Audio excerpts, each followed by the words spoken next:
Welcome to the Marvelously Morbid podcast. This is Sylvia. And Matissa.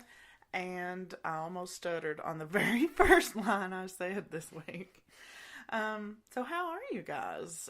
We've got a lot of good feedback on the Q&A episode, which I'm really glad that people seem to like it. Yeah, I enjoyed it. I did too. Just keep letting us know. We don't know what you like unless you tell us. So do tell us. Oh, and also please rate, like, subscribe, share. Sharing is caring. If you care about us, share. We always forget to ask, so please do. Please like us on Facebook. Yes, please like us on Facebook. Our goal is just to get enough likes on iTunes to actually get a rating. We'll see if that happens. So, how was your weekend, Matissa? It was good. I actually Yeah. left the house yesterday. It was Good. very rainy Saturday, so Yeah. I didn't do much. Did you do any Goodwill shopping? I went to Goodwill yesterday. I did. I didn't buy anything. You did? Oh my gosh, I got so many pair of jeans. It's ridiculous. 99 Were they the cents. 99 cent? Yeah. Oh. I don't know if they do this in other states. Surely they do it. I don't know if it's just this. I don't know. Maybe it's just this region, but if you're in Kentucky, because that's where we are. Or Lexington. I really don't know if they do it in the surrounding counties. Oh, I don't yeah. know. Okay. They may. Yeah. Well, we're in Lexington, Kentucky. Oh, Somewhere. no, we hadn't said that yet, had we? Because we were like, where's the...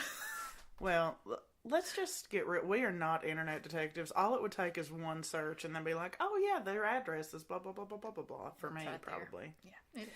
But Lexington's a big town. But if you're in the Lexington, Kentucky or surrounding area, the Goodwills here, every week a different color tag is half off. Mm-hmm. And then on Sundays, 99 cents. Yes. So for people out there who want a lot of clothes or like me who've had weight loss surgery, oh my God, I just did that again. My sister's going to kill me. Ashley, please don't kill me. If you're out there, I'm really trying not to smack my dang lips, but I'll stop. I'll stop. But anyway, a little ray of sunshine today. We're going to talk about lobotomies, or also known as one of my biggest fears in the world. I don't know. Lobotomies just scare the shit out of me, really. I can't wait to hear like what illnesses people had that they caused them to give them lobotomies. Yeah. Like, do I have one of those now? Probably. Yes, we both do. Have the diagnosis where they would, oh no. Well, first of So all, sad. you just have to be a nasty woman.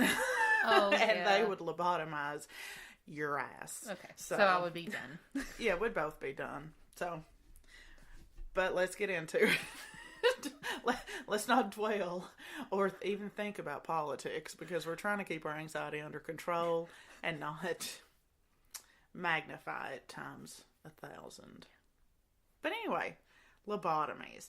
So for those who don't know, lobotomy is a surgical procedure that cuts away connections to the prefrontal cortex in your brain.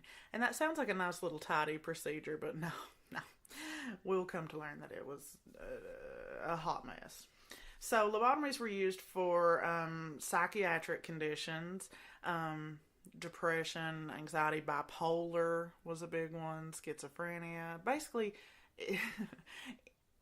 all psychiatric conditions, it sounded like, they would just lobotomize the heck out of me. That's so sad. It really is sad.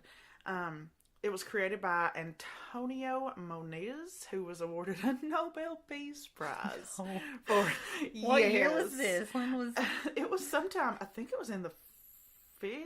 that he won the prize? 40s or 50s, yeah. I that he won figured the they would prize. stop doing them then. Okay, let's get to that. You're going to tell me. Yeah, because they knew about the problems with lobotomies. But anyway, yeah, they did them mostly, from what I'm seeing, in the early 40s and 50s, although I'm not a historian. Actually, I am. I have a history degree. I am a historian, but if you don't use it, you lose it. And I've lost a lot. Although, not as much as if I would have had a lobotomy. That was a lame joke. That could have also been. No, I'm not trying to make any puns here. That was awful. Lobotomies are awful. But yeah, so by 1951, there had been more than 20,000 lobotomies in the United States alone. Yeah. So the purpose was to reduce symptoms of mental disorders, but it also reduced self-awareness, self-control, spontaneity, responsiveness, and left people emotionally stunted most of the time. So if you were having anxiety attacks every day, let's say, it would probably take that away, but also you may not be able to take yourself to the bathroom. Oh, so that bad. Yeah, so it's pretty bad. It caused all kinds of problems, left some people as almost vegetables. They couldn't relate to society any longer, so it was almost like, and don't correct me if I'm wrong, people, but it sounds almost like it created some sociopathic behaviors because they couldn't relate to people any longer. So did they lobotomize them and then send them on their way, like, back home?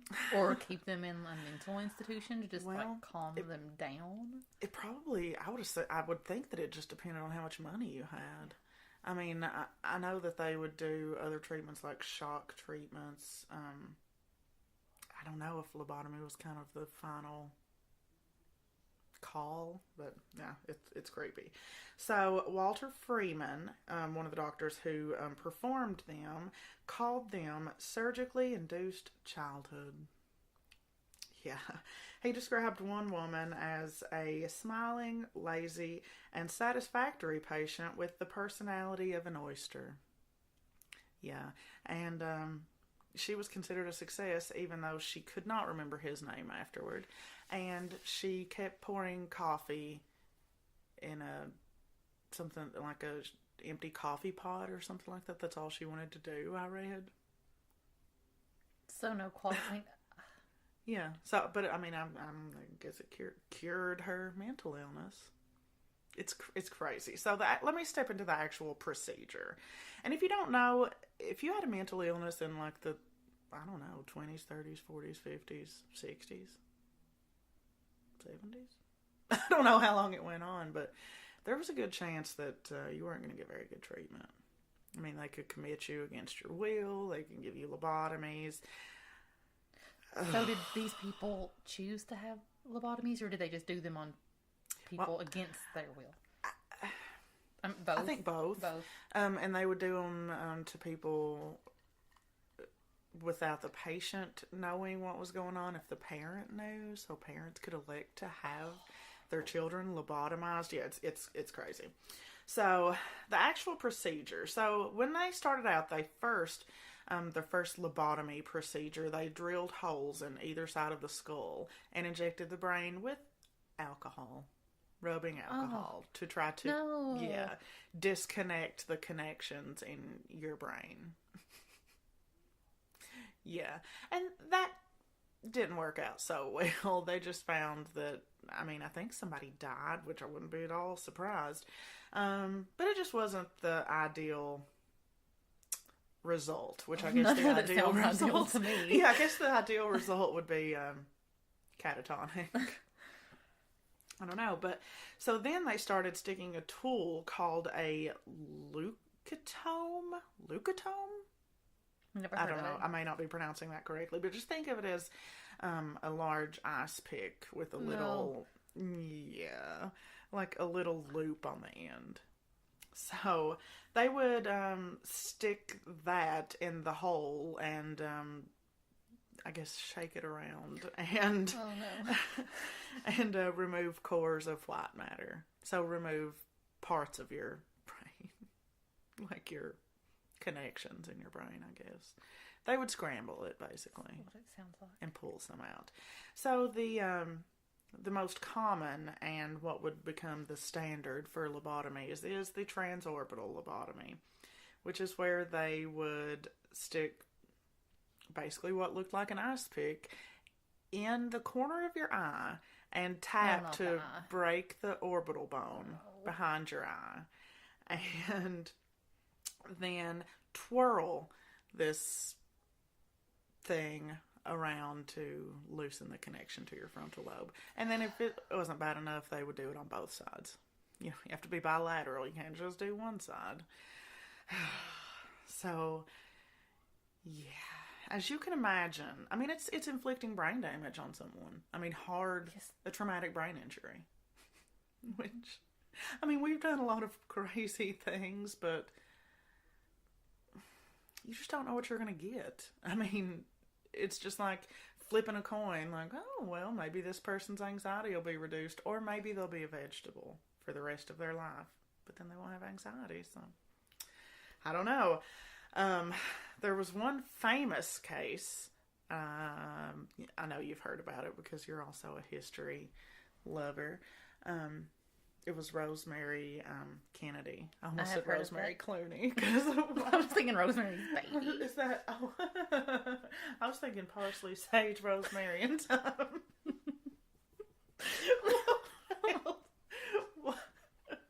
Sorry, we really crack ourselves up. But anyway, Rosemary Kennedy, you probably would know her better if I just said JFK's sister. So she was born. When she was born, the doctor was unavailable for a while. So they basically told her mom to just shut her legs and hold her in. So the baby was stuck in the birth canal for around 2 hours while they waited for the doctor. So today, we know that things like that cause a lack of oxygen, horrible brain injury. Basically, when she was born, she just wasn't meeting all of the growth standards. What would you call those? Growth standards. Let's just say growth standards. That sounds great. We have a lot of teacher friends that I'm sure can correct us, Randy. Just saying, I'm going to call him out. But anyway, mentally it seems like she was like a 4th grader. But she could walk and talk and function like a 4th grader. She loved reading Winnie the Pooh. She kept a journal. So it wasn't like she was completely unable to take care of herself or anything. So this was her only, that was her only... That was the reason they did it. Well, as you know, girls, women who go through puberty can be very... I was going to ask if this happened to women more than men. I just did. Figured it did, for sure. Yes. Okay. I think I read... Oh, God, don't quote me on this. But I thought that I read almost 70% were women. I figured, yeah. Because if you don't know anything about, like, the history of that, women were considered very... Hysterical? Hysterical. Yes, we went hysterical. I mean, if you've ever watched the movie Girl Interrupted or something, you'll kind of see how women were treated. Basically, once you got into a mental institution, too, I think it was very hard to get out. I mean, any kind of... I'll just tell you right now, Matissa, you and I would be fucked. That's what I figured. I mean, we'd go in and we would never come out. You could be the Angelina Jolie to my Winona Ryder from Girl Interrupted, and we would just live our lives out. But yeah, women, yes, we're seen as second-class citizens. Were. We won't Let's not go there. Yeah. We're not going to go there. We're angry today. We haven't had enough caffeine. I missed therapy, and my day is just shot already. But anyway, I'm hearing some... You may hear some barking in the background. Just quick sidebar. We have kicked my dogs out of the room, into the living room. I tried playing calming music for them so they wouldn't bark nothing. So now they're listening to The Office, and it's the Scott's Tots episode. So clearly their anxiety is at an all-time high. Because I can't watch that episode. I think I've seen it once or twice. That was enough. Yeah. I've seen all the other episodes like 10 times. Or more. Scott's Tots. Can't do it. Yes, no, not Scott's Tots. Too hard to watch. No, Dinner Party, perfect amount of awkward for me. I watched that like last week. Scott's Tots? No. Too cringy. I can't do it. But, alright, anyway, let's get back to Rosemary. Okay. So, as you can imagine, a lot of teenage girls are hard to control. So, puberty hit, the hormones started rushing in. She had a lot of mood swings, of course, which every teenager has mood swings. So, just throw that in that she did have a learning disability. You know, she was around the emotional intelligence of a 4th grader. So, just